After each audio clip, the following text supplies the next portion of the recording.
Turning our attention to the muscles of the forearm, or the antebrachium, we will focus on 4 muscles from our lab list. So what I want you to notice in general is that there are actually very few muscles in the hand, as many of the muscles that control the movement of the hand and the fingers are actually located in the forearm.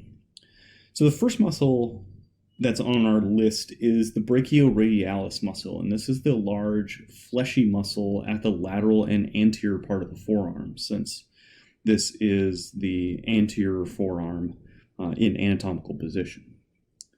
This muscle crosses the elbow joint, and so when it contracts, it causes flexion of the elbow joint.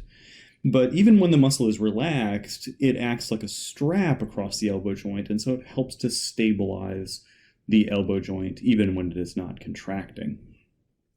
The other 2 muscles that we can see on the anterior forearm are the flexor carpi radialis muscle and the flexor carpi ulnaris muscle.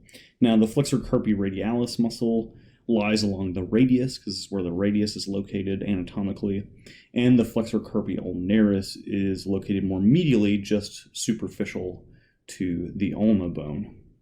So these 2 muscles both insert at the wrist joint here, and so when they contract, they both serve to flex the wrist. Because the flexor carpi radialis muscle is more laterally located, that is, it inserts near the thumb, contraction of this muscle actually helps to abduct the wrist, that is, it helps to pull the wrist and the hand away from the midline. And because the flexor carpi ulnaris is more medially located, when it contracts, it adducts the wrist, that is, it's moving the wrist back towards the midline.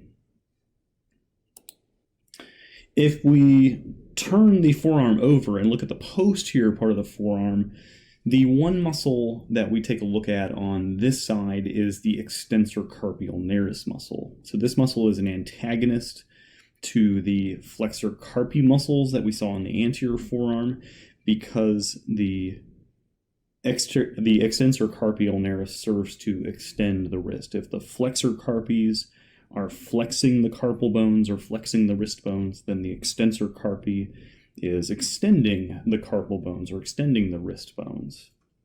Because it inserts on the medial side of the wrist, because it's located superficially to the ulna bone, it also adducts the wrist in addition to extending the wrist when it contracts.